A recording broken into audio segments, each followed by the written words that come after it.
This is from the Daily Mail. Man, we really do like them, don't we? 2 women who denied being trafficked by Andrew Tate and his brother and insist they worked for him willingly are victims and have been brainwashed, Romanian judge rules. So I guess it's believe all women unless those women go against the narrative of the men you're trying to imprison. I'm actually struggling to follow the grammar of this headline. Yeah.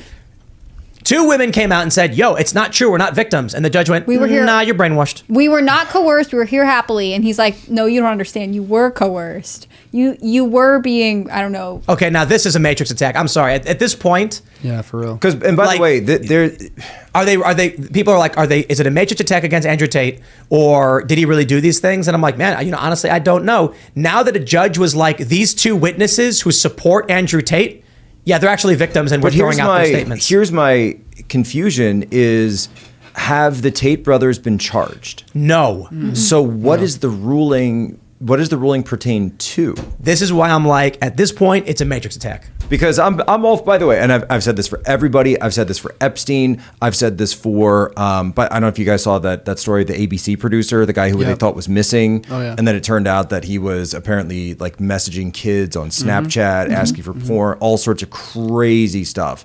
That show me the evidence.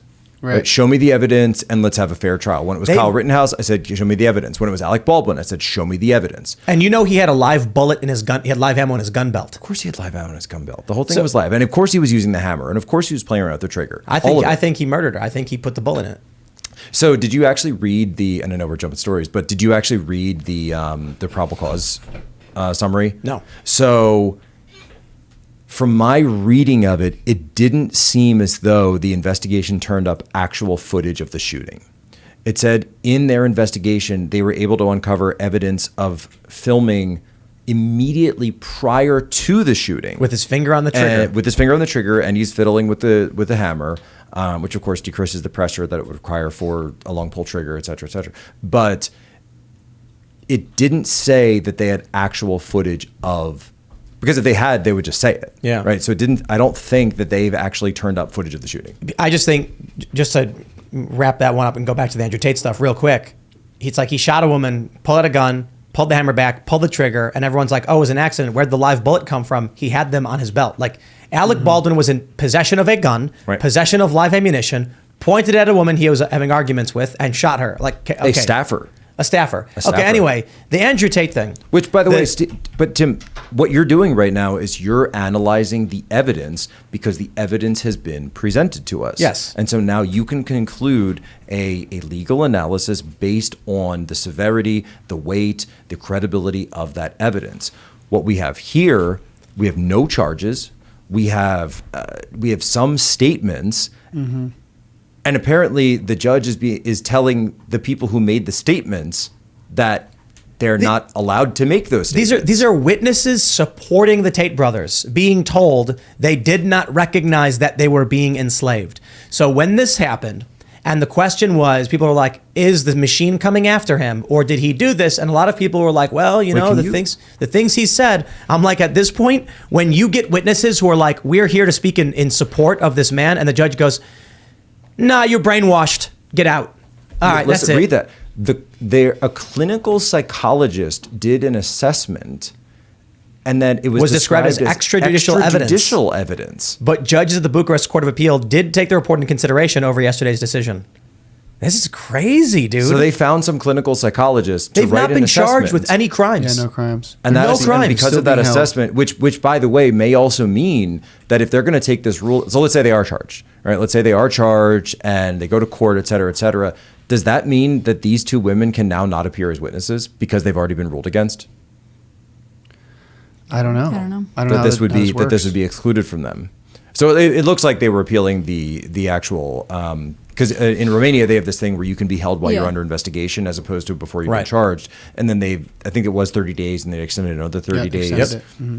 I'm just kind of. It's like 120 now. Right. So point being is they're trying to fight that initial detention. I think they lost that ruling already. And well, I think that's the ruling that they're talking about here. Yeah. So they did away with it. My question is, though, does that create a pretext? Does that create a situation where if they want to come in and appear as witnesses to say, excuse me, we're not victims, we're witnesses, that they're already going to say no.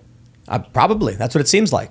That's literally what they're doing. They're saying that because the women were lover boy trafficked, like they thought they were in love or potentially going to marry these guys, that they can't understand that they are actually being recruited. Women have no agency, I guess. They Don't I know it? Yeah, they can't make decisions for themselves, apparently. So what you're saying is repeal the 19th Amendment? I didn't go that far.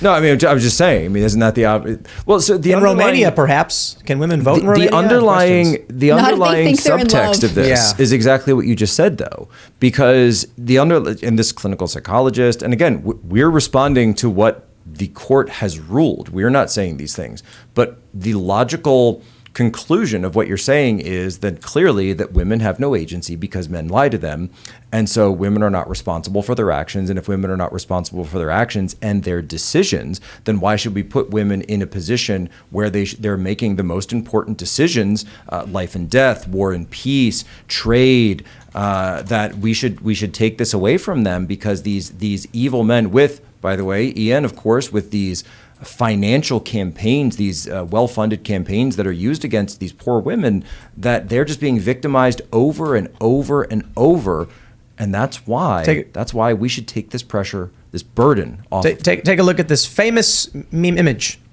I love this one. It's a poster. It says, Jake was drunk, Josie was drunk, Jake and Josie hooked up. Josie could not consent. The next day, Jake was charged with rape. Yep. A woman who is intoxicated cannot give her legal consent for sex, so proceeding under these circumstances is a crime. It only takes a simple day to ruin your life. Think about it, be responsible. I can't read the bottom. The woman has no agency and is not responsible for raping Does Jake. it say who made it? You can't really see. Something university. Yeah, some university. Yeah.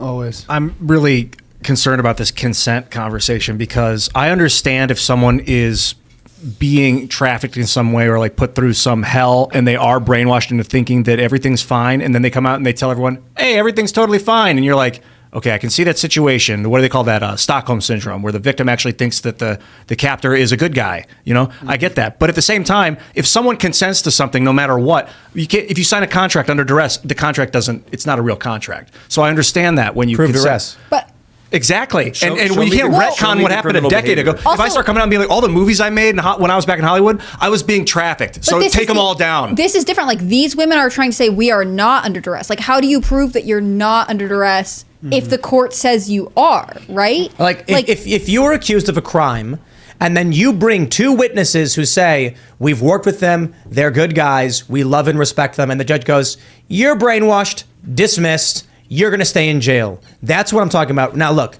perhaps the mistake the Tate brothers made was setting up a base of operations in Romania, of all places. And I don't know why they chose that place.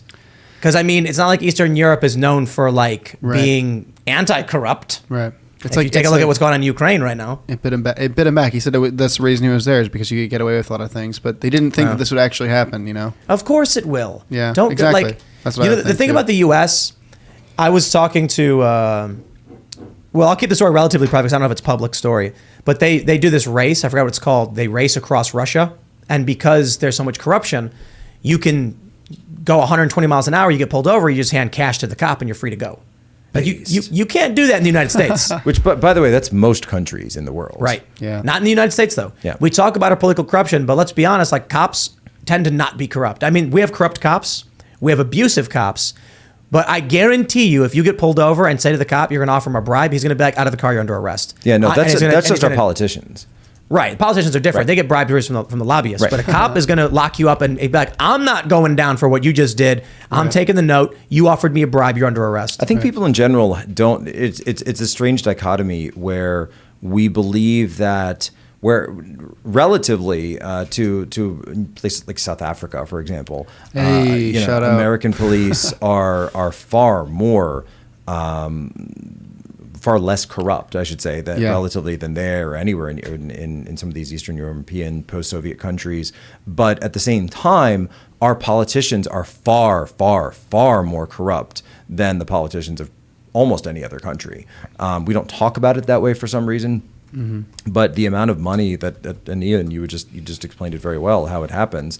that the amount of money that's able to find their way into their pockets, there's a reason that, like Gavin Newsom, right? To go look at the maglev project, the high-speed rail of California that never existed despite spending tens of billions of dollars, which of course was washed back into his campaigns, which was washed back into his support, that went to all these developers and consultants and environmental impact surveys, et cetera, the whole thing was a money wash, the same way that Libya and Afghanistan, the current situation, these are money washes by and large. And George Orwell wrote this when talking about warfare, but you could talk about it with a lot of these government corrupt agencies, that the point of the war is not so that it should be won. The point of the war is that it should be continuous. Yeah. Money-making machine, I guess. I'm deeply concerned about this Andrew Tate thing at this point. This is really starting to bother me because these girls were very plain that they weren't being roughed up by them, that they weren't being trafficked by him. They said it out loud to the judge, and it was dismissed. Like, this is insane. They made videos about it where they were like, "This is not true. They're calling us victims. We're not victims." And they're like, "Yeah, they're just brainwashed." I mean, show me where's the evidence? Like, the passport was taken and it was put in the safe, and they were told that they couldn't get the passport back, and so they were stuck in the country until they worked off their debt. Lay that out for me, right? If that's what happened, lay it out. Yeah. Show it to me. Show me the evidence. And I've always said this: name the names, show me the evidence. Let's have it all out. I'm perfectly happy with looking into any of those situations. Yeah. But for some reason in this case, you don't seem to get that. And by the way, if that ends up being what it is, then okay, so be it, right? Totally. But show me that. Yes, exactly. Yeah, the process is concerning because I think they're treating the process as the punishment. Kafka's book, The Trial, in the original German, the title is Der Prozess. And the main character, I can't think of the name off the top of my head, but the main character he's charged at the beginning. He's brought into, and this is in the 1920s, and this was like Weimar Germany. He was writing that. So he's charged, he's brought in to jail. He's told that he's going to, this is your lawyer. These are the different arguments that you can make. This is what you could do at the trial. He goes to the trial, et cetera, et cetera. The very last scene of the whole thing, he's being drug away to his own execution, but never once in the book do they actually say what he was charged with. Right, exactly. Thanks for watching this clip from the Timcast IRL podcast. Hang out with us live Monday through Friday at 8 p.m. and become a member over at timcast.com for uncensored, members-only shows exclusive. Thanks for hanging out, and we'll see you all next time.